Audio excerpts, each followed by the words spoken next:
This is the Mobile Tech Podcast, brought to you by worldpodcasts.com. Now here's your host, Tech Girl, Miriam Joie. Brought to you by Audible. Stay tuned for a special offer at the end of the show. Hi, and welcome to the Mobile Tech Podcast. I'm your host, Miriam Joie, and today is Friday, September 23rd, 2022, and I have the awesome TK Bay here with me. Hi, TK. How are you? I'm doing good. I feel like we've seen each other quite a few times in the last few weeks. Like, literally, more than we typically see each other in a year. But I'm really happy to see you one more time again, of course, on the podcast. Well, I'm super happy to have you on because, we were doing a podcast at IFA and, we had a hard time scheduling. So I'm like, I need to get TK on again. One of the things I want to talk about is not fresh news. There's a bunch of fresh news you're going to cover later. But I want to talk about the Xperia 5 Mark IV because I know you were one of the early people to get one and you reviewed it. There's a video. I will link to it. And I finally have one now. I just got it this week. I'm happy that you have it. I'm happy. And I'm looking forward to hearing some of your thoughts on that as well. Yeah. Again, I'm pretty fresh on it. 2 days under the belt. Not really much, but I think with your experience and my experience, we should have a lot to say. Okay. So do you want to start? Where do you position this phone? I love how your video basically says what I'm feeling right now after 2 days, which is this might be better than the Xperia 1 Mark IV. It does. There's a lot of... Okay, so not to take anything away from the 1 Mark IV, I feel like that is still the crown jewel of what Sony's offering. But from a form factor, battery life, improvements, wireless charging, some of the things that we see here with the Xperia 5 Mark IV, at least this year, it's had a lot of updates. I feel like it had more of an uplift, brought up to, current generation, obviously with the processing power of the HN1. We have obviously, the expandable storage. We still have a headphone jack supported with a nice ESS DAC in there. We have just a whole bunch of different opportunities for us to be able to enjoy 4K 120 on multiple lenses on the back, a massive improvement on the front-facing camera to be able to shoot 4K. They literally picked one of the cameras from the sensors in the back, brought it over to the front. So to me, when I look at that, and plus the form factor, it's actually more manageable. It's smaller, a little bit more petite. I do feel like it is, in a specific manner. Yeah, I feel like some people are going to feel like the 5 Mark IV is better than the 1 Mark IV, even though, it's technically based on it, but it technically surpasses it, specifically on the battery size. They went up on the size, and now it also has wireless charging, which we've never had on the 5 Series, which is really Exactly. nice. I mean, that's two of the things that I love about it. And I mean, they're really not skimping on battery. Like this is quite a bit of battery for a phone that size. What is it, 5,000? It's 5,000 milliampere, and it did get ever so slightly heavier, but it's not that much substantially different from the last generation. It's not thicker either. Yeah. Very, very non-noticeable without having to actually have a 5 Mark III and a 5 Mark IV next to each other. You wouldn't know it. So it's still really nice.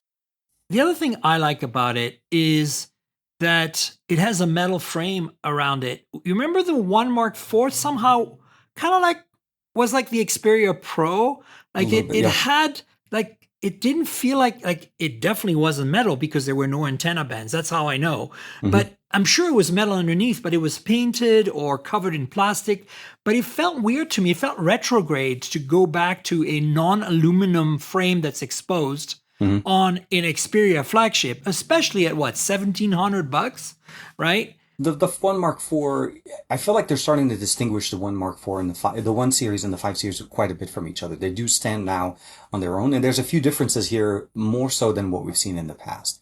But yes, I mean, definitely. It's a little bit more on the price point on that, but you definitely get also technically 4 cameras on the back that you don't really have even on the 5 Mark IV. So there's some compromises that they did on the 5 Mark IV to keep the price point. Because if you remember from last year, this actually did not get more expensive. The 5 Mark IV stayed at $999.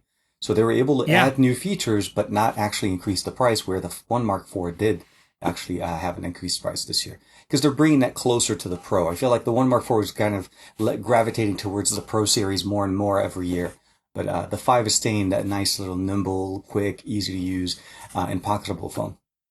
And I think the value is there too, because it's a significantly price drop from the 1 Mark IV to the 5 Mark IV. And I don't think, there's definitely a feature drop, but is it that critical? For me, the only thing that I'm feeling is kind of gee whiz wow on the 1 Mark IV that's missing from the 5 Mark IV is that variable telephoto, right? Absolutely. That is super cool. But I can kind of live without it, right? That was the decision. Oh, no, absolutely. But I think, so what we saw in how were they able to keep the price point is because of that specific feature. They removed that one. They went with the 60 mil as opposed to trying to give us the, what we had with the variable. Because the 5 Mark III last year did carry over, the dual aperture.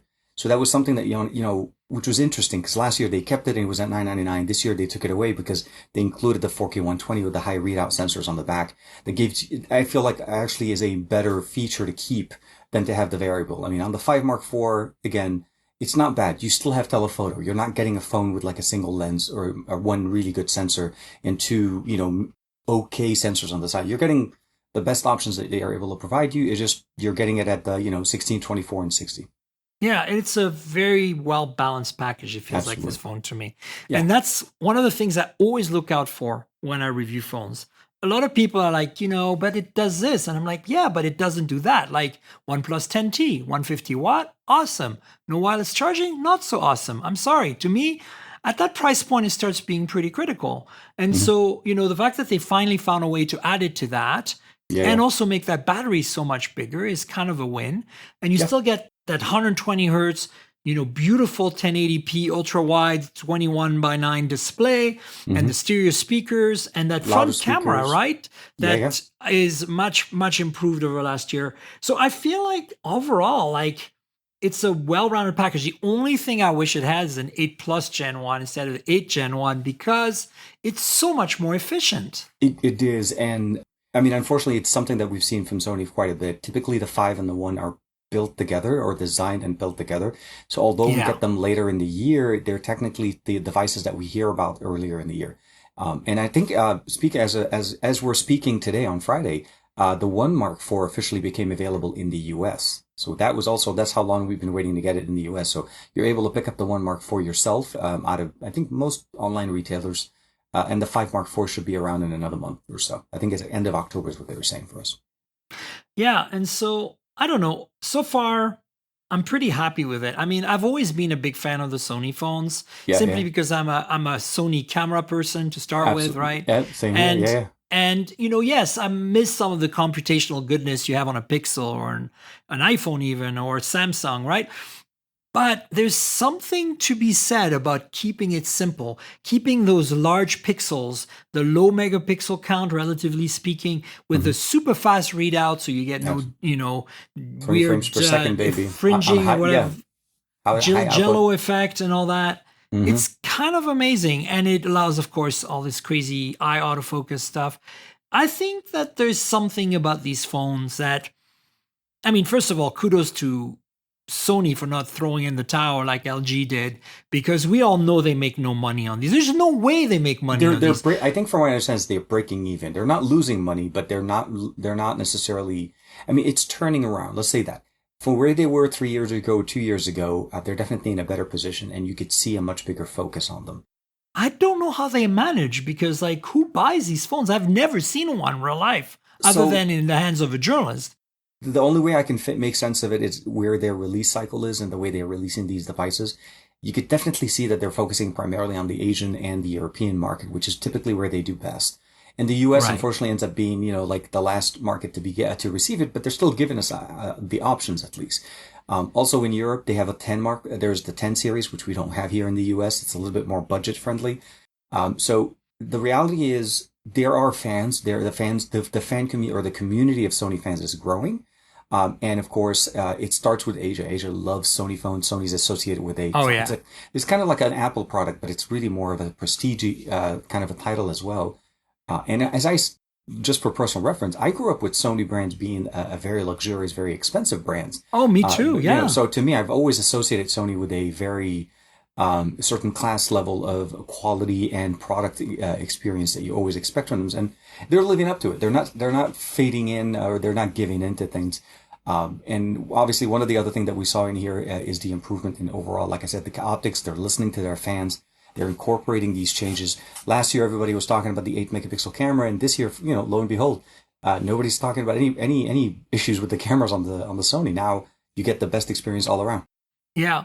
I mean, if I ever see somebody rocking this that's not a journalist in public, my first thought about that person is that it's a person with good taste that obviously has a certain comfortable income and that is potentially a Sony camera fan, alpha fan, but might not be, but definitely is an adventurous phone owner. You know what I'm saying?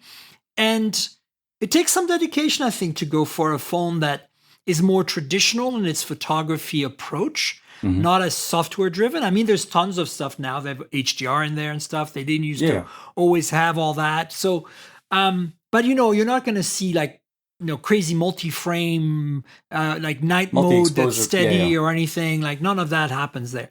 It's supposed to perform like it's really pulling a lot of alpha experience. You wouldn't expect computational photography on an alpha. But but I feel like they've done something that's kind of unique though, in that the parts are so well picked, the sensors, the optics, that you end up with a much better starting point than the average phone.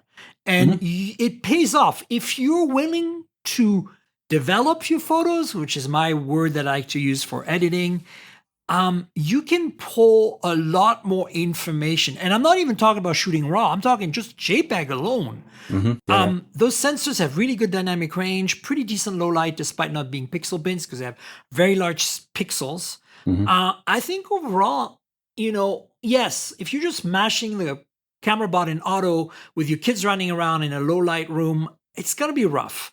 But if you're like going out for a photo walk intentionally, and you're going to frame your shots, and you're going to look at the exposure and stuff, and maybe play with focus, all that stuff, that is going to be definitely a more fun phone than pretty much anything else, right? In my opinion. Absolutely. No, not. And for me, what I would love about it is that's on the photography side. There's still so much more exciting things going on with it as well. Well, yeah. There's the live streaming functionality that's brought into almost like at least 3 different spots in there. From gaming, live streaming, the ability to broadcast straight into YouTube with the Video Pro or the Videography Pro app, the ability of using it as a monitor to your Sony camera, or actually any camera that has HDMI output or even USB-C output, depending on the cameras, to be able to broadcast that straight into an online stream. So there's a lot of functional things that were added in here. Those did come down from the 1. And then my favorite is the audio recording. They brought in studio level audio recording. I was going to say that, which is pretty amazing. And they have cloud-based processing too. So you can get like echo cancellation, noise reduction, a bunch of features. I mean, I use offline, I use Audacity with a bunch of plugins that I've collected over the years. Some of them pay, some of them free. And I can probably do the same for free. But if you're on a phone and you have an internet connection, this is actually a pretty cool setup. And nice, you're right. It's not just the cameras. This is very balanced all around. You get great gaming performance, great video performance, with the Sony color science of the like Venice Pro and all that stuff. And then you get, you get the videography app that I think is really cool for people who are vlogging and want to stream live. And it now supports the front-facing camera, by the way. Your videography app, which didn't do that in the past. Didn't do that, yeah. It didn't record at 4K, so now the videography app supports the front case camera and also supports the external display that we saw with the Pro Eye. Oh, yeah, because there is that external display as well as an option. Yeah. But look, I mean, it's so much little stuff. Like, again, headphone jack, wireless charging, like, HDMI input and output, like, through USB-C. Like, it's kind of insane when you think about it. You get a double detent camera shutter button. It's like, this is kind of why I love these phones. Where Apple is removing stuff that we all take for granted. SIM tray, headphone jack. This thing has a SIM tray you can remove with your fingernail. Yep. And of course, micro SD storage. Of course it does. It's just something else. And I kind of want to celebrate that. I feel like even Samsung has lost the plot a little bit there, Samsung and Apple have been doing the copy game. And we'll talk a little bit more about that in a few. But yeah, I mean, the reality is their vision of a premium experience is a very interesting approach that I don't think that the users are asking for. It's basically driven by the companies. What we see with the changes that we on Apple, they typically take about one or two cycles, and we'll see Samsung copying it right, straight there. Hence why we don't have a headphone jack on like I'm gonna say 60 or 70% of phones on the market right now. We don't have, the ability of adding external storage. Replaceable batteries are out the door. It's a continuation of games of takeaway. Sony seems to be in a game of adding, which I'm really loving the story because, like you said before, if you see somebody walking around with a Sony, you also kind of would be able to say that this is a technically forward thinker because they not only know what they want, they purposely purchased it. You don't stumble into a Sony, right? It's not like you just say, No. "Hey, that looks nice. Let me pick it up." It's you know don't exactly randomly what you're doing. walk into a Verizon store and walk out with an Xperia. Exactly. Yeah. No. And well, or even a Best Buy or anything like that. You purposely have to actually go for it. And I feel like if you're a Sony fan, if you appreciate what Sony's offering, and you've used any of the Sony devices from the last maybe 6 or 7 years, you know what they're all about. And I think that's the benefit here. They're listening to their users. They're bringing in all of their divisions, the cinema division, the audio division, the gaming division, and of course the alpha division for the photography section, and they're making it into a phone. And that's the beauty of it. That's why, like you said, celebrating it is the right word. Exactly. Yeah. And, thanks for bringing up the Bravia TV stuff, because there's Absolutely. also that. You can watch content on this phone in a very well calibrated way, which is really exciting. And a brighter But look, display as well. But yeah. I've been gushing a little here, so let's talk about some of the things I don't like as much for 2 days of use. Of course, you might have some more. First one is, well, for a 5,000 milliamp hour battery, I'm not seeing great battery life.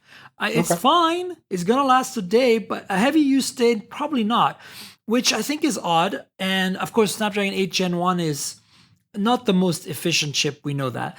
But I feel like maybe OnePlus has done a better job, for example, on the OnePlus 10 Pro, which is just an 8 Gen 1. As well, yeah. Yeah. The other thing is, I feel like the software is starting to get a little old. Like, it feels almost too simple now. Mm-hmm. And I want to see a little more optimizations on the part of Sony. It's not slow by any means. This is definitely a flagship in terms of its responsiveness. I've got it set to 120 hertz all the time. It's lovely. Yeah. That might be also another theory with the battery. I don't know. But the point is, it's not an LTPO display, right? So, that's also something to think about. But I feel like software... There was some corners they needed to cut. Let's just say that. The corners that they cut are very specific. On the software, though, I probably will say there's a good chance that you and I both are using the pre-production hardware that also doesn't have the latest software updates. That's one of the things. So the One Mark 4, there's a feature that's coming in that already the One Mark 4 already picked up.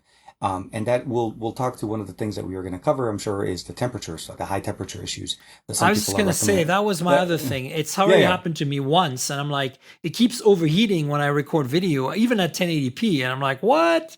So it's one of the things I had an opportunity to do right before we saw each other at IFA. I was actually at Kendo, one of the Sony's events that they run once a year, and they're finally bringing it back into an in-person event. I had a chance to talk to some of the engineers regarding this concern, because this is something obviously that I'm sure they knew about it, they heard about it.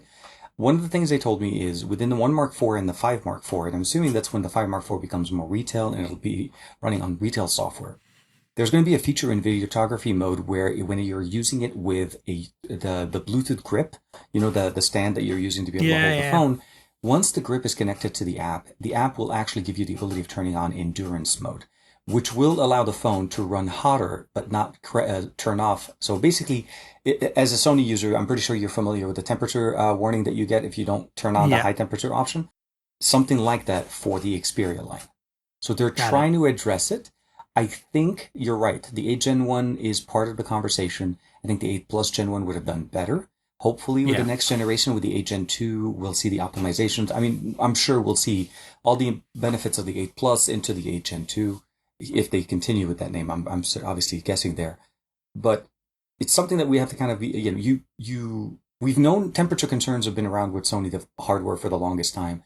When they first got on 4K, 5 minute was the limit. There was a whole bunch of things going on. But anyways, long story short, it has some concerns. It's not a perfect device. I think the software will definitely get better as we get more into the retail hardware. This is one of things we have to kind of play around. We're accessing early access, early hardware and software that's not available to the public. So we also have to kind of keep that in mind. So hopefully when it does go public, it'll be more refined, as you said.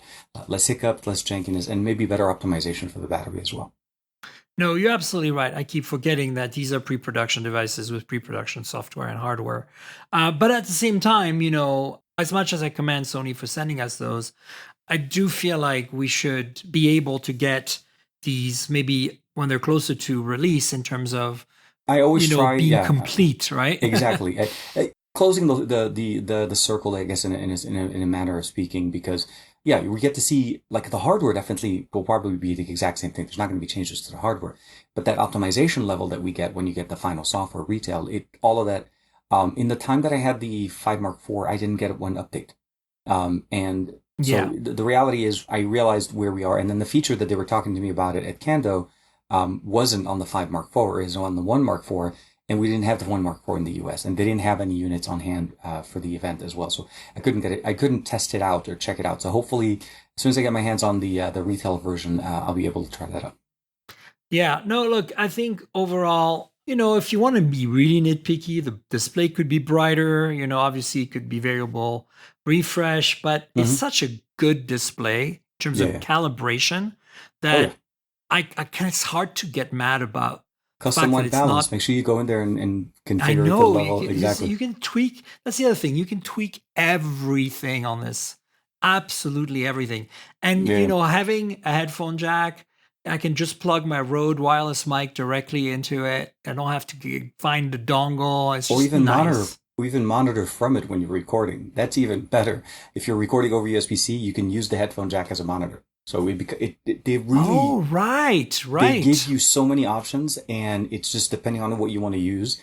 And as you get more comfortable with it as a tool, as a camera, you understand, and you're able to, you could predict how the quality and everything is going to come out. But the grip, I feel like is a must-have for anybody getting a 5 or a 1, especially if you like to vlog and you want to be able to use the best cameras on this, because it gives you that visibility of seeing what you're doing, and it adds an extra headphone jack to be able to run either microphone in or audio out from the other jack. So it definitely does much better. Yeah, and I think, if I'm going to also nitpick some more, bezels top and bottom, I'd love to do some, at least there's no hole punch that, bothers your games, for example. And the bezels those chin and forehead are very small.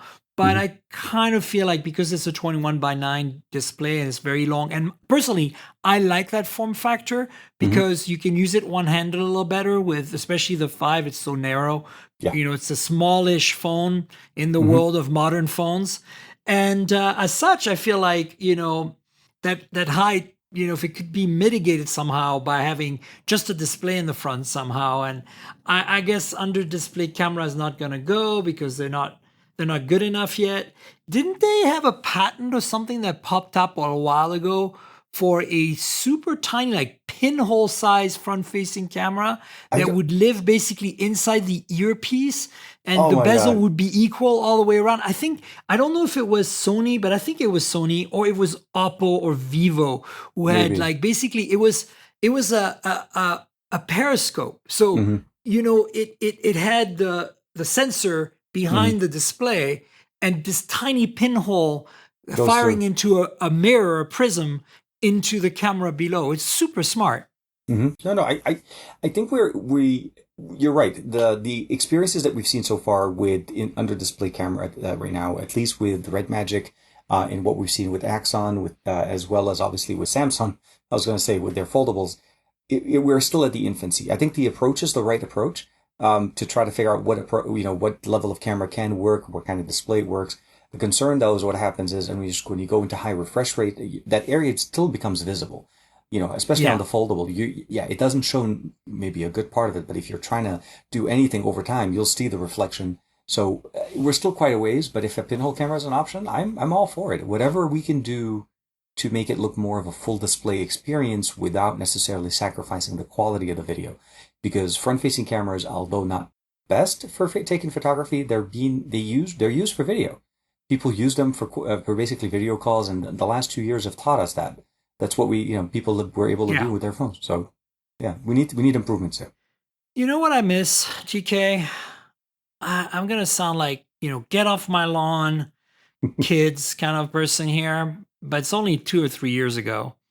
Is the pop-up electric cameras, Oh, OnePlus the 7 OnePlus Pro, 7 or even Pro. better, the shark fin on the Renos. Yeah. Do you remember Baby Shark. that? I have mine. It's on the wall back there. I remember the So Baby Shark song. Like right up. Oh my I God, yeah. just feel like there was something about that approach that, yeah, I did take up space inside the phone and it, potentially was more fragile because you're moving parts, but clearly they Mhm. made these things really bulletproof. I never saw a single one of those fail. Oh yeah, And I no, used they a built in lot of them. they built in security features for Yeah, with the so if you accelerometer, dropped so that it, if you yeah, dropped yeah. it, the moment it senses inertia, it shuts itself down or it brings it back in. I But think I miss it. I miss it. the big part about what I loved about them is the fact that we were able to get better cameras and bigger sensors. The 7 Pro on OnePlus is still an iconic design and look for a phone. Yeah, My only thing would probably say is, would you? Because the concern with it always is moving parts. There's that part, but it's not that it would fail. It's more about water resistance. The moment you introduce opening, moving part components, you're sacrificing the ability to feeling comfortable or secure if you're walking out and suddenly it starts raining on you, or if you drop your phone in the water or something like that. For me, I would feel more secure with a device like like the Sony. Sony still runs an IP68 rating, so it's still, even though it, like you said, a toolless removable SIM tray, it still has that water resistant. The headphone jack can get engulfed with water, it still doesn't damage the phone. So yeah, there is that balance, and I feel like at the end of the day, a lot of people prefer water resistance more. But I yeah. appreciate the technology exactly because Oppo also used to have the Oppo Find, not the Oppo Find N, I think it was like the Oppo N, or was it the Find N? Not this one, not the current generation, but it was the one that used to have the camera, which was one sensor. It flips forward, backward, and forward. Yeah. I think it was not a find. It was an N and a number. Yeah, I want to say it was a long time ago. I It's know. that, it's kind of like what eventually inspired Asus to make those flip cameras. Oh yes, exactly. So it's along the line of that same thing exactly. It's what Asus was doing, and then that's with the Zenfone series. The Zenfone, I think 8 was the last one they did it, and then now they've dropped Yeah. that as well. They've gone more Well, they put a traditional. gimbal on Zenfone 9, so kudos to them for that. Oh yeah, no. It's a small compact phone and it has a freaking gimbal. How cool is that? There's another winner of a phone. I never got my hands on it. I've asked Asus to send me one, but I look, I have, yeah, honestly, the only Asus phone, and it's kind of funny that you mentioned them, but the ROG Phone 5 is the only one I oh have. right, That's from yeah. last year. And that was my last conversation. But since I'm no longer with XDA as an organization, working with them, unfortunately, I lost some of those, some contacts in there as well. But, Yeah, we'll yeah. see. There'll be a future. If there's a chance, we'll try. Well, speaking of which, there is an ROG phone Batman 6 edition. Hmm. Batman edition. Apparently, I I didn't saw put that that one. Yeah, in no, the pop topics, but it's there. It's kind of cool. it is. No, it is. They have the Batman logo on the back. They have the fingerprint sensor has the Batman emblem that comes up on there. It's definitely very, yeah. If you're a Batman fan, let's just say that you're definitely it's speaking to you exactly. So it's nice to see them focus a little bit more theming and custom edition. I It's like like them. Realme with all the Naruto and all the different ones they did. I just love that stuff. I just love it. I I love it. Bring it on. Dragon Ball, Naruto, all of those. Yeah, no, for sure. Anime. I feel like theme phones need to be more of a thing. Collaborations on phone designs need to be more special editions because people will appreciate it more than just necessarily the vanilla, a few flavor, few colors of what we typically get. Custom editions. It just to me it just feeds into the fandom. Like we need a Demon Slayer edition phone. Let's ROG or not. Or Yeah, DC. We need those. I like them. we need some comic book based ones. Yeah, feed into the Marvel and yeah, exactly. yeah. The other Wasn't there thing an Iron Man edition? there was There was OnePlus made an Iron Man edition, I think for India. And then we OnePlus used made Cyberpunk what 2077 Cyberpunk. You with got the it. That's the 18. one I was thinking Oh of. yeah, I was gonna say you got the box from me, right? I think. That's right. You Yeah, sent me yeah, the bucks. yeah, exactly. I was like, so We you're done? Like, traded. yeah, I'm done. That was funny. That Yeah, was cool. when Yeah. we send each other devices, they're like, yeah, that's how it works. Yeah, that happens. I would say maybe once out of 20 or 30 devices, we pass them along to each other. Like I got my P40 Pro Plus from Huawei Hmm. through sent directly to me by Michael Fisher, Mr. Okay. Mobile. So, Yeah, yeah. it's just the way it works. We're kind of all friends, right? So sometimes it makes It's a more smaller sense. community than you think. Yeah, realistically, it's not as it looks like there's a lot, but yeah, we do know each other. We hang out. We're truly friends in the community of reviewers on there for sure. Very good friends, and Mr. Fisher, of course, great guy. Yeah, it Always, makes more always. sense sometimes to FedEx directly from one person to the next rather than go back to the manufacturer. Oh my And they God, pay for it. So it's nice. We don't have to worry about it. They just send us a PDF with a waybill and we're done. absolutely. Um, yeah, so let's switch gears and talk about the next phone, which Sure. is the Honor 70. The Honor We 70, kind yes, of 5G. we kind of covered it quite a bit with Nick during IFA, Hmm. but you did again a review on your YouTube channel, which I will link in the show notes. And I have used that phone extensively, like significantly more since IFA actually, because I had it in my pocket for a while. I just kind of kept carrying it because we got those cool cases, Hmm. and I just kept using it just because I liked the case. I stole Nick's. You did? I did. Wow, he let you have it? I went in there. It's like, dude, what do I need to do to get this case? This thing looks amazing. He's like, dude, just it's okay. Take it. You can have it. And I yeah. So he's really nice. I do appreciate that, Nick. If you're listening, thank you very much. Um, yeah, no, I mean overall as a smartphone, I mean the reality is we have the Magic 4 Pro, and that's really like the flagship of what Yeah. Honor's trying to put out. Honor 70 is definitely a mid-ranger. There's no question about that. Overall, it's a champ. It's a nice little phone. Great camera system that we get on there. I was actually using it throughout our trip to IFA to try to Me too. document the different Yeah. experiences. We did that AR experience over in Hamburg. That was actually kind of cool. Really nice after a very, very good experience there. And of course, we got stuck on the train together with it. So, it was still pretty decent. It was a lot of fun. Like I said, this is what I was saying. We saw each other a few times. But it's nice. We're getting to do that again. Let's just say that. Let's say it together. It's so good. It's nice to Yeah. be back. But yeah, no, so great champ, well priced for the feature set that it offers. It's not necessarily the perfect device, but it still offers us quite a bit. Fast charging, large battery, large display, and of course in Performance display. is solid. It Display is. is good. Yeah, yeah.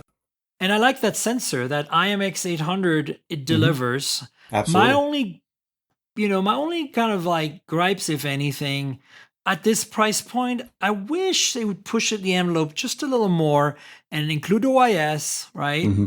on that camera, because that's such a nice sensor. Why not? And Yeah. then I would have loved to see a much better vibration motor too. It feels pretty low rent, right? It's If yeah, there's I mean, one thing on that phone. absolutely. And I would add one only thing to it, of course, is I would love it if it had stereo speakers. I felt like at that price Oh point, yeah, that's another thing. Yeah. I wish to be, that was a surprise to me that they chose not to. But, you know, it does get pretty loud. It's not that it doesn't have enough loudness, and with the right pair of buds anyways, because they released also some buds around at the same time.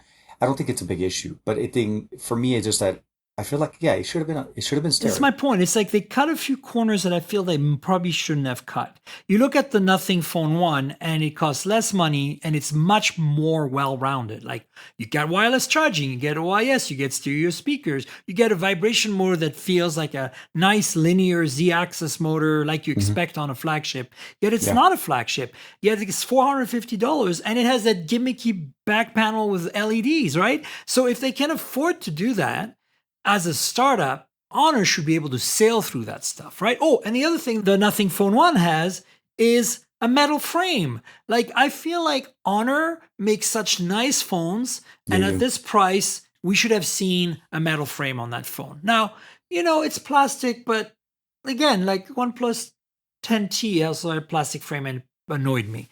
It's like, I feel like if you go above 500, 450 or so, if Google can put a metal frame on the 6A and Apple puts it on the SE and Nothing puts it on the Nothing Phone 1, nobody has any excuses whatsoever at 500 plus to not give us a mini flagship experience. You And know, it's in kind many of like you ways, scale down the processor, scale down the camera system, but keep the key components keep the alive, premium, you yeah, know? the premium feel. No, I get it. I'm with you. And I think that was my main thing that I kind of got out of it as well from the Nothing phone. It felt very solid for how much money it was selling for. I think at the end of the day, what we need to see is this is Honor's kind of like first foray into the mid-ranger since their independence. So they're still learning. They're still kind of Yeah. Well, developing. didn't they do the Honor 50 though last year? I got one of those. Okay, so I never got a chance to play with the Honor 50. Was it international or is it China only though? I don't know, but it's very similar to the 70 in the sense that the 70 has newer specs and a very similar design. Okay, so I didn't get a chance to.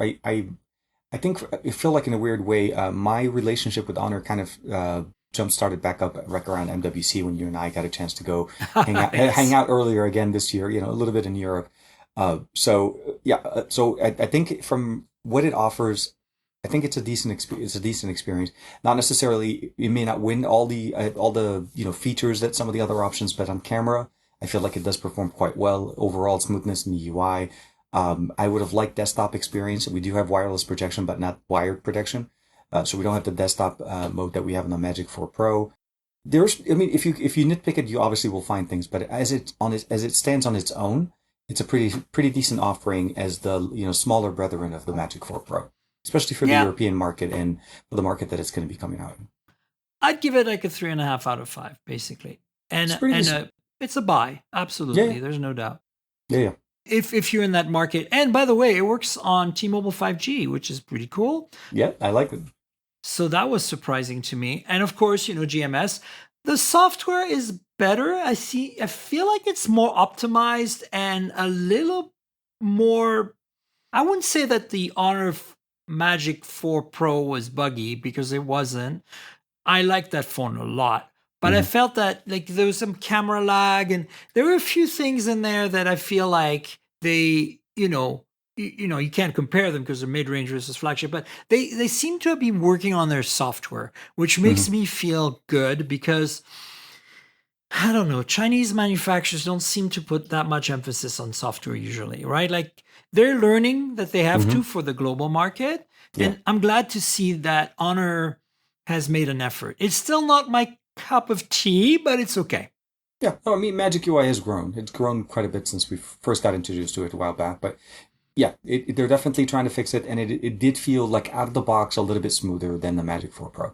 The Magic 4 Pro got better with some of the updates that they pushed on it, although I'm waiting for the latest update. Supposedly, there's even more optimizations done on there. Yeah. I think the Honor 7, it still performs, out of the box, it still definitely performs better. And I did receive one update on that one when I first got mine.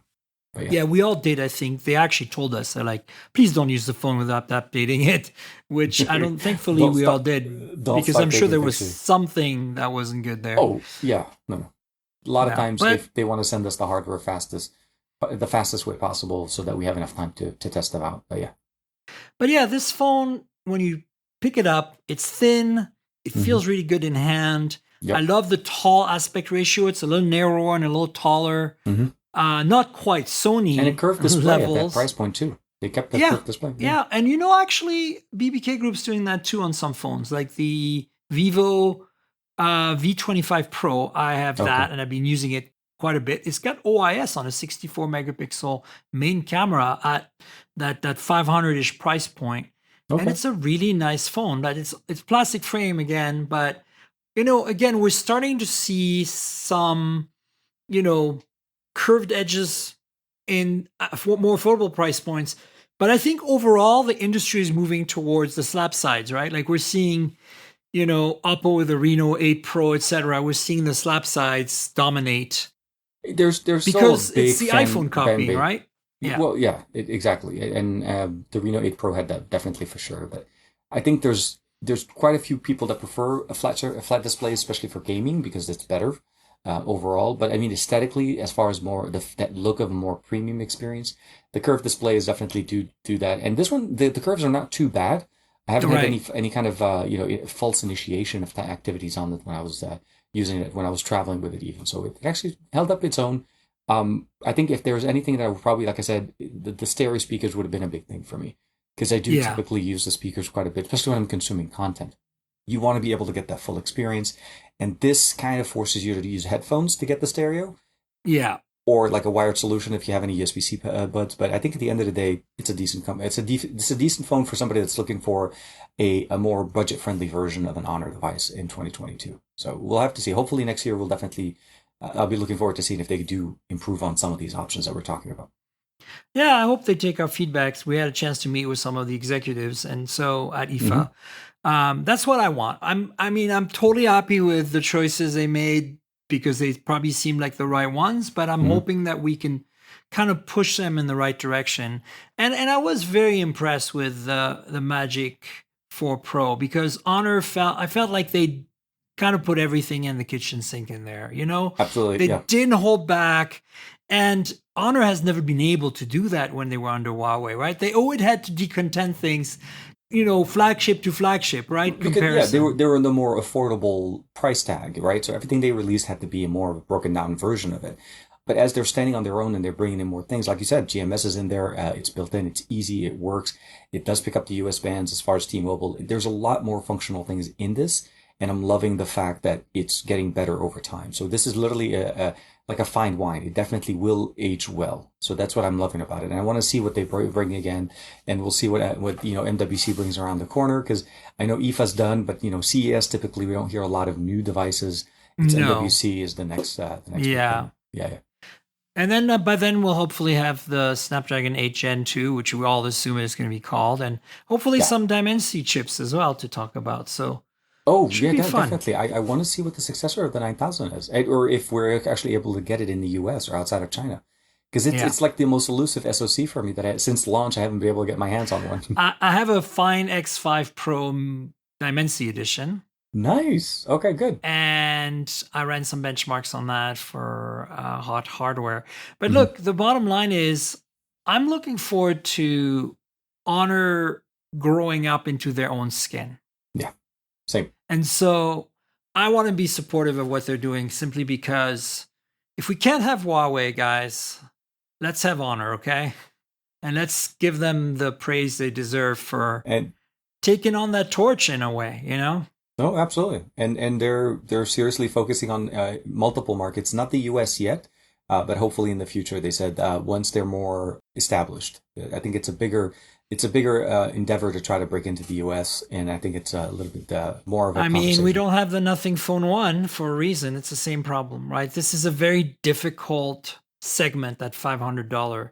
Like, really, I feel that we should be super happy that the Pixel 6a exists and is as kick-ass as it is in that price range. It is like a gift.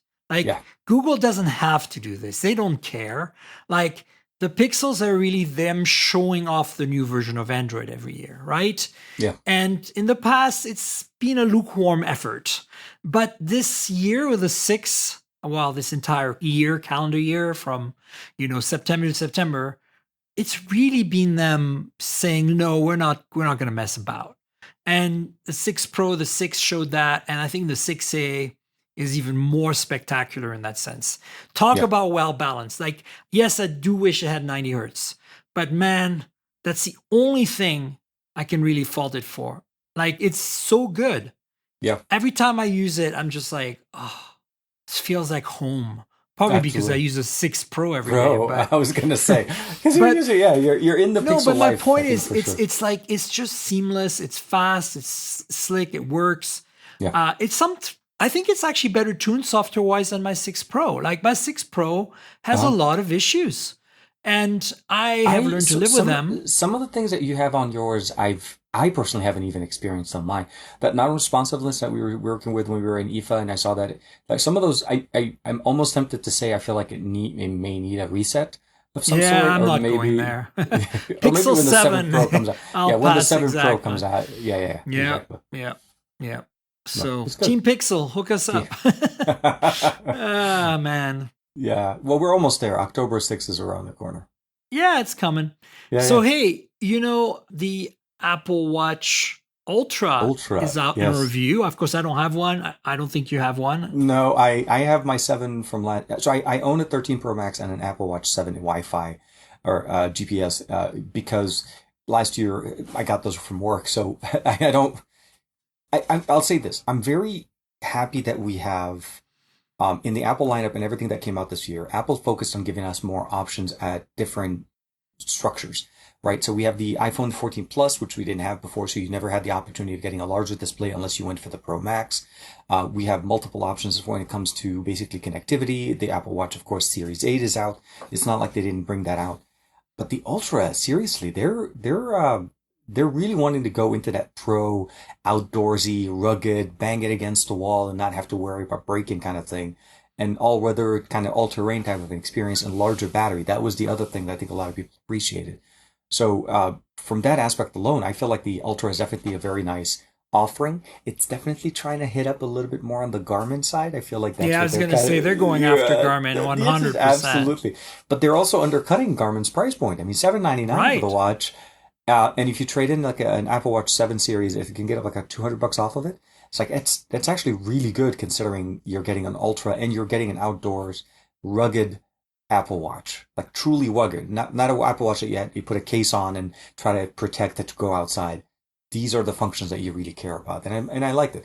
The design speaks to me a little bit more because when I feel Yeah. like outdoors, it does look that. And we're starting to see some people reviewing them and getting them. They're receiving their hardware and they're Yeah, putting out that's their why I reviews. brought So it up for the show because I'm like the reviews are starting to trickle out, yeah, yeah. and my take is that like battery life is not even remotely where Garmin is at, but I think a lot of other things are definitely stepping right over Garmin's turf, Oh, and for and sure. it's only a matter of time because you've seen what happened to other watches after the Apple Watch, like. I think Garmin needs to, take a deep Wake up, breath and wake up not for do yeah, what Nokia and uh, Research in Motion, aka BlackBerry, did back in the day, yeah, yeah. and dismiss it, or Palm did dismiss it. They need to like, okay, their software has always sucked. Like it does the job. It's very specialized. It serves a purpose that people Mhm. go after. I get that, and I don't think they should change that. But the experience of their software, the user experience, the interface, the way it feels as a user is kind of crap. And they need to look inside themselves and decide to jump that line, to cross that line and start making good software because they have the advantage of battery life. That's not going Mhm. to go away. And they have a great market and they can command a premium still. Yeah, And they also have these silos, very specialized dive, exactly. running, outdoor, whatever.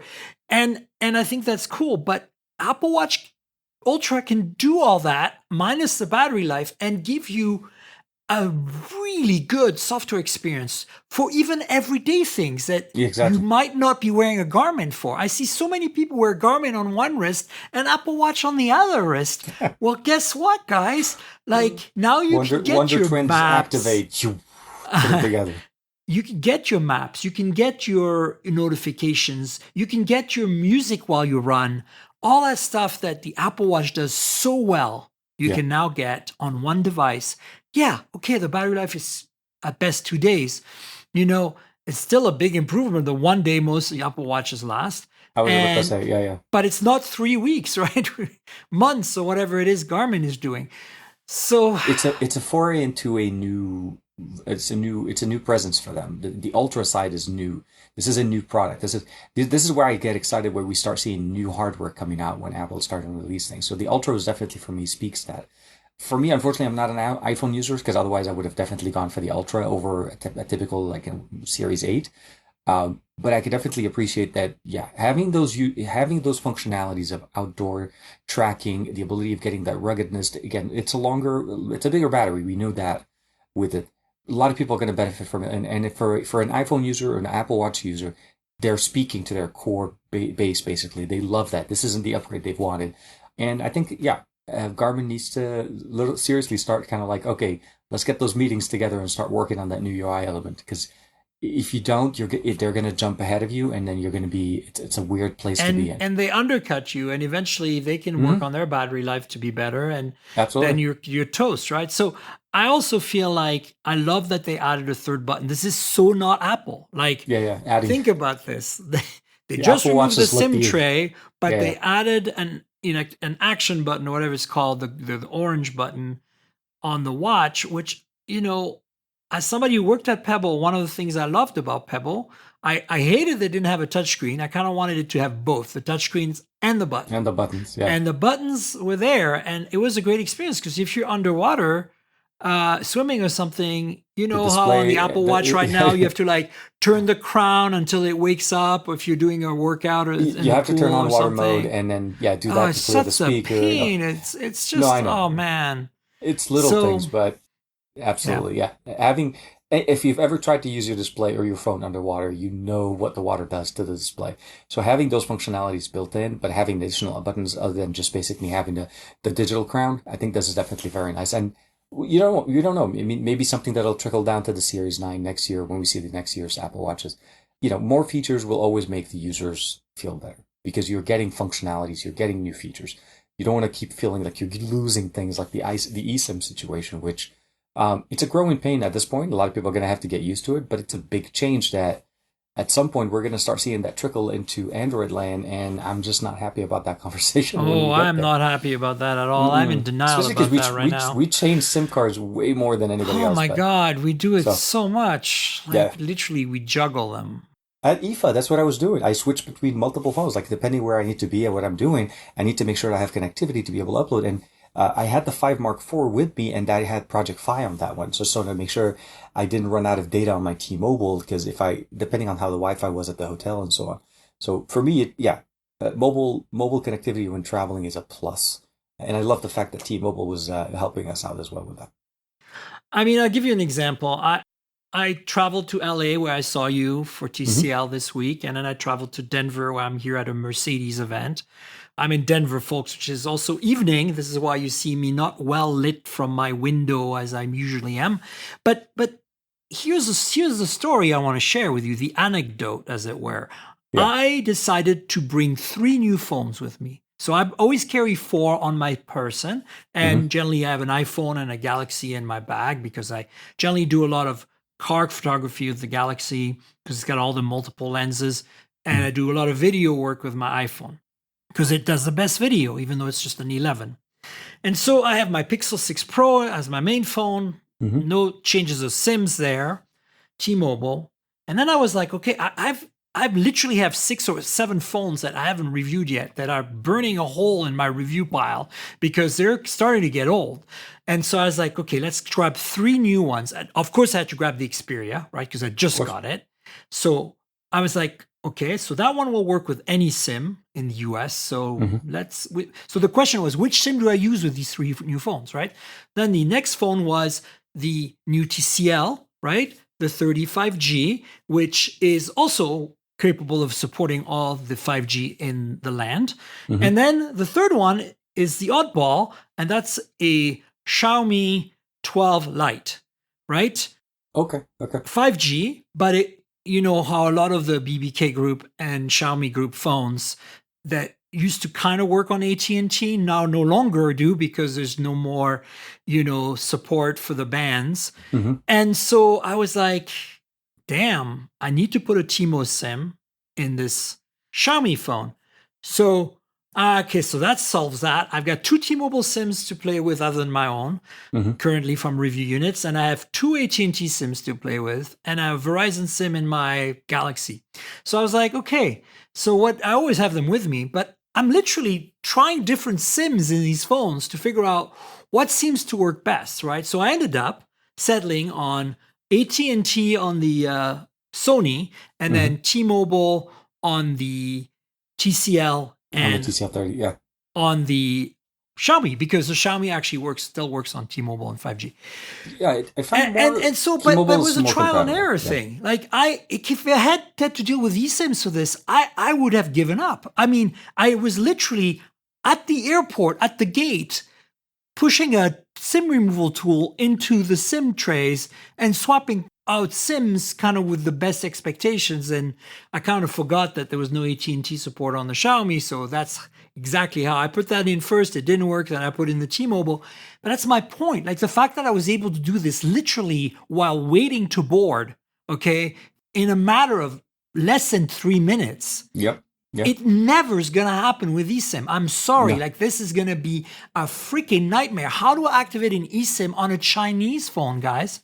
I mean, it's a global Chinese phone, but The reality is, yeah, it's one thing dealing of transferring one phone number to another, but like you said, you're trying to change SIMs and knowing which one will not work. It's tough.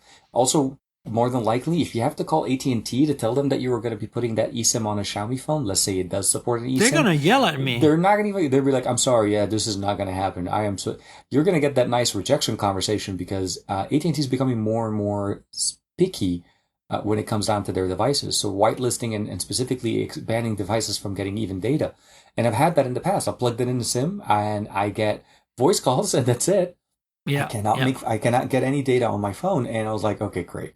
So this is very, yeah, it's going I don't like it. I don't like it. I don't like it. And I'm not happy. I don't, and so if I'm going to get an iPhone, trust me, I will import that from Canada. Let's just do that. Well, I can buy it for you. Just let me bring it back for you. Just tell me.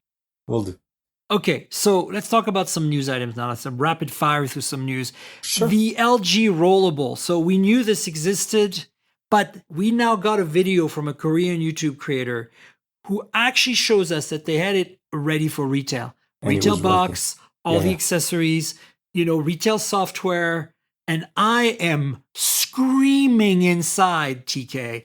I am screaming. I'm like, how is it that LG did not launch this phone as a final hooray, even in limited edition, that we would have all overpaid for by ordering Absolutely. from friends of Ben Sins in Hong Kong, okay? Like, how is it that they let this slide? This is horrible. This phone is incredible. If you watch that video, folks, I'll link it in the show notes. It is so polished, so ready, so good to go. I cannot believe they didn't go ahead. It's weird. One of those weird situations. We saw the preview of this phone at CES. Was it not last year, the year before? And it was the flagship. It was the main thing they showed us. It's like, we're going to be talking about this next. And they showed us the phone expanding and they had their own kind of custom animation done on it. The fact that it exists, the fact that it was actually ready to go, but then they still decided not to, shows how fast LG was dismantling the group, the mobile group, and their divisions. But the fact is, I hope that there's more, that it's not just that one-off that that creator was able to get in. Because I know Mr. Fisher definitely is wants one. We saw something similar, by the way, from Oppo and from TCL as well. So Oppo made one, and it did actually, they called it a concept phone, the Oppo is it the Find X 2021? I forgot. It was last year's. It did a media tour to a whole bunch of different places. Unfortunately, I didn't get a chance to play with it, but it followed the same mechanism of rollable smartphone as opposed to a foldable. It expands to a larger display and rolls in as it's not being used. And I like that factor a little bit more because you don't necessarily have to have a large display and you don't have that crease, which you lose that extra thing that we get with all foldables from Samsung lately. So at the end of the day, it makes me sad that it's obviously LG Mobile is not around, but also makes me more sad the fact that they were so close. Now we know, and we just didn't. There was no, like you said, last hurrah kind of thing. Can you get it done and get it out the door, and then say, you know what, this is our last device. Hope you guys enjoy that kind of a thing. But yeah, it's the device that never did not become a thing. It's just disappointing. I'm just bummed. I just see this video and I'm just like, oh my God, how did you not do that? The wing was cool and quirky enough and you just didn't? You just left it to die? Ah. Well, it is. And my hope is that TCL doesn't give up on that form factor and that that Oppo does actually end up making a device like that. So maybe we will get a chance to play with more with this type of technology, but just unfortunately not from LG. Yeah. So the next news item, and watch that video, guys. It's going to blow your mind. The next thing is we're getting more OnePlus 11 Pro leaks. Last week, we got leaks that showed the design, which I thought was cool. And now we have leaks that show the specs. And of course, it's what you'd expect, right?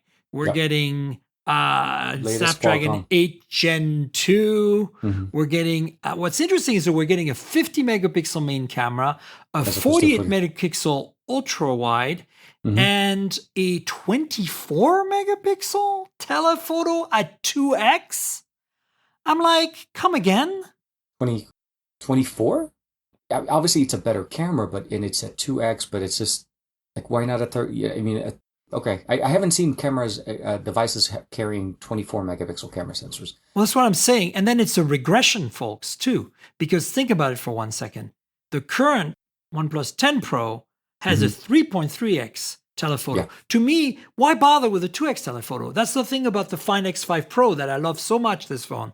I love it so much, but why does it only have a 2x telephoto? They call it a portrait camera, whatever. It doesn't even have OIS. It's like you totally skimped Oppo, and now you're going to probably not have OIS on this 2x telephoto. Like, why even bother at this point?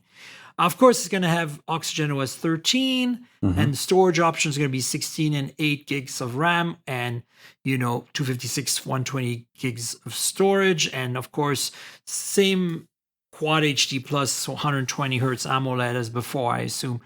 The selfie camera is supposedly getting a downgrade from 32 to 16 megapixels, but this is what I'm surprised about, what I'm worried about.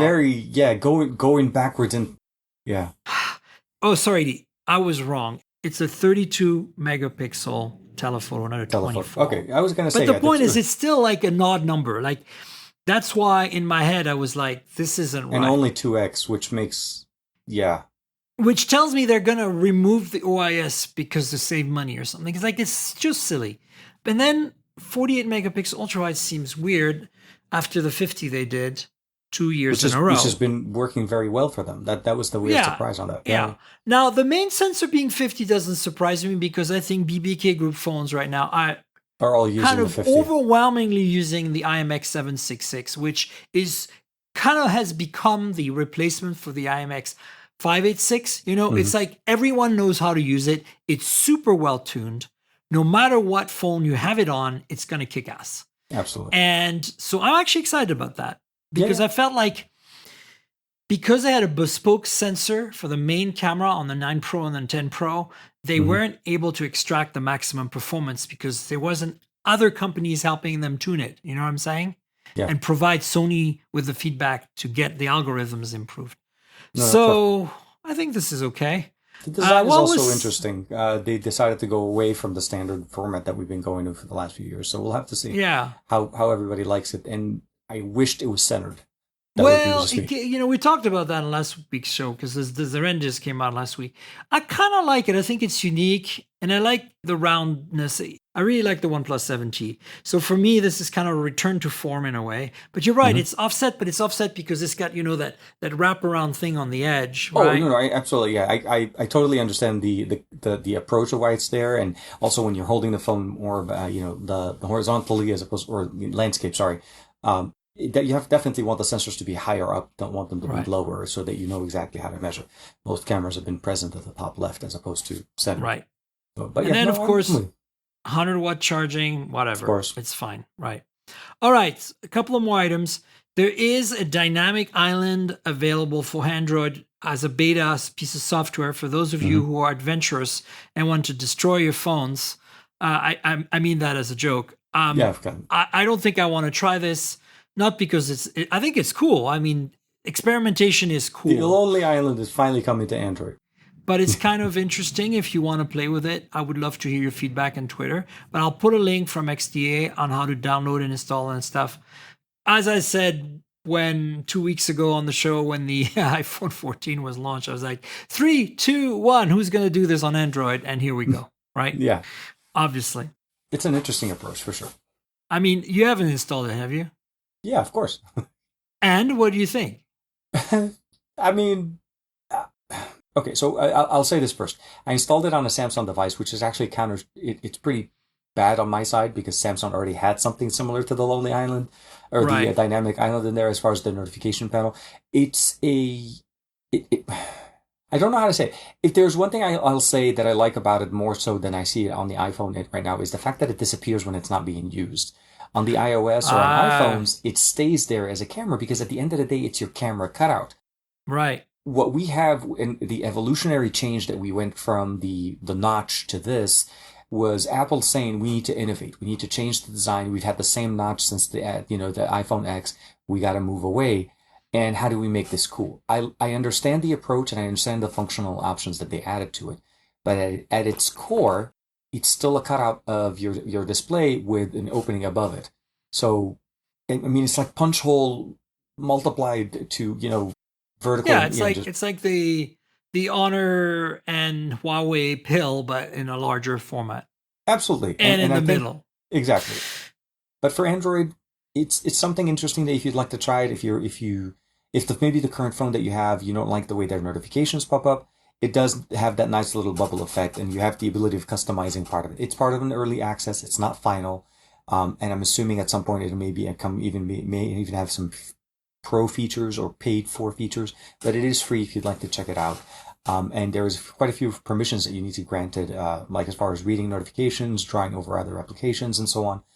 Yeah. But yeah, it's just another way you can customize your phone and not necessarily have to root or ROM or do any kind of, kind of modding onto your phone. So it's easy. And if you don't like it, uninstall it and you're back to normal.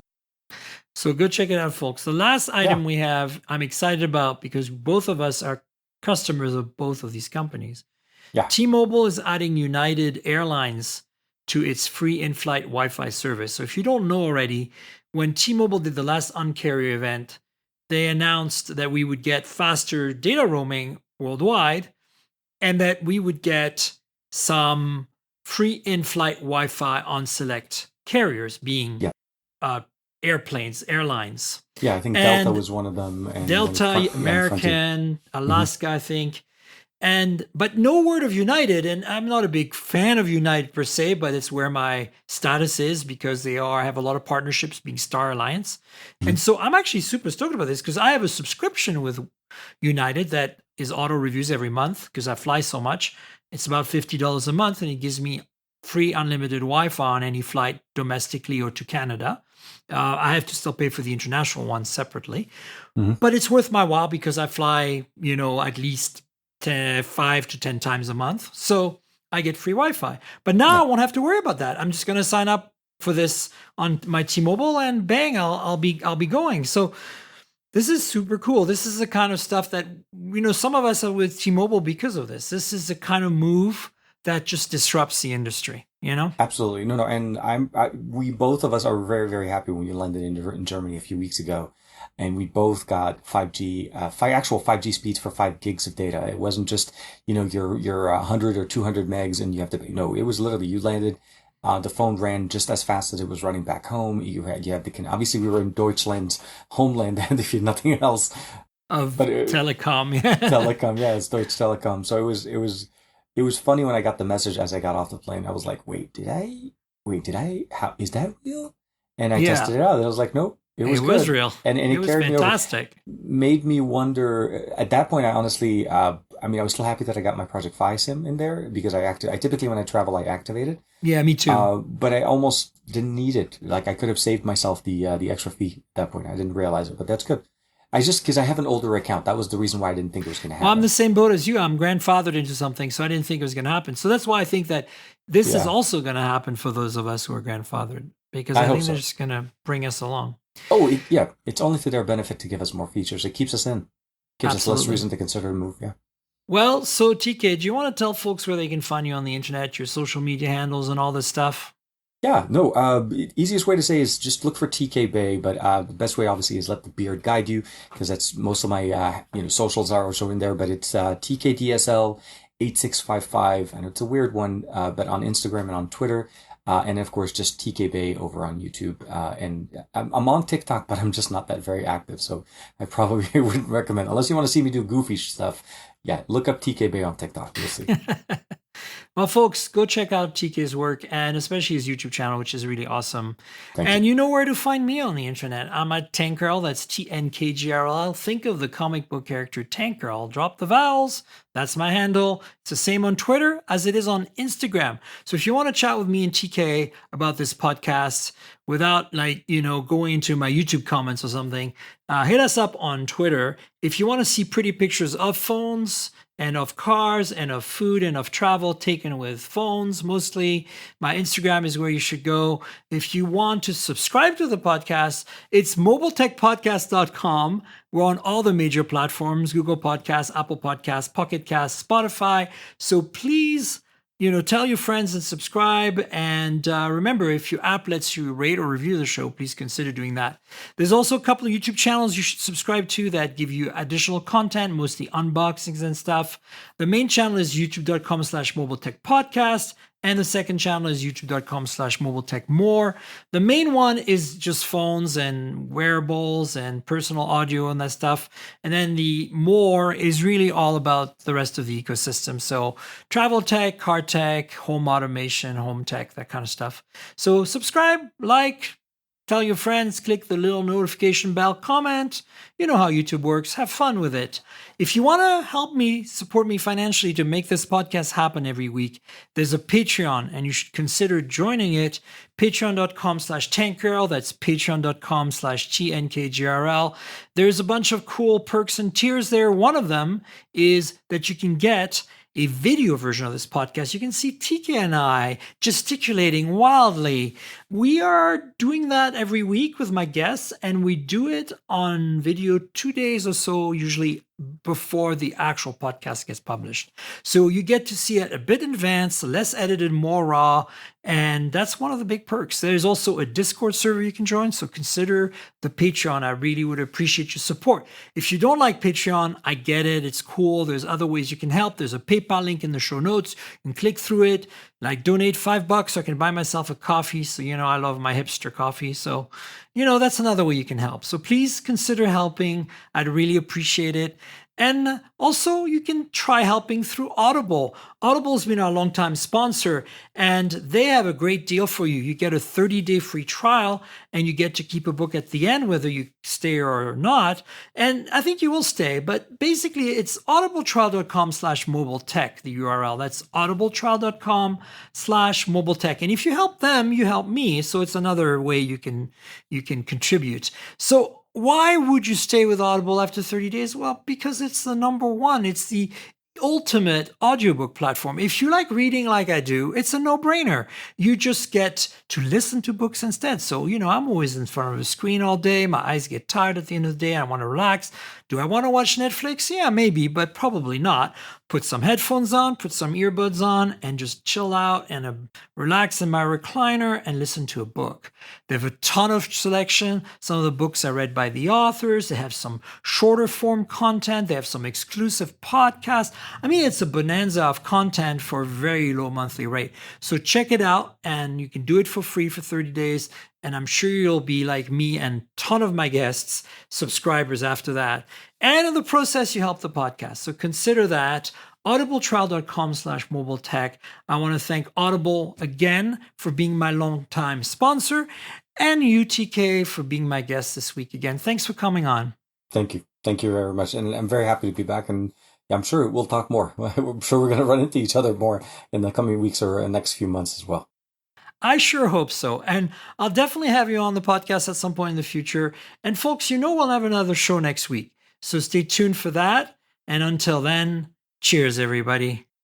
This has been the Mobile Tech Podcast with Tank Girl, proudly presented by worldpodcasts.com. You can visit us online at mobiletechpodcast.com.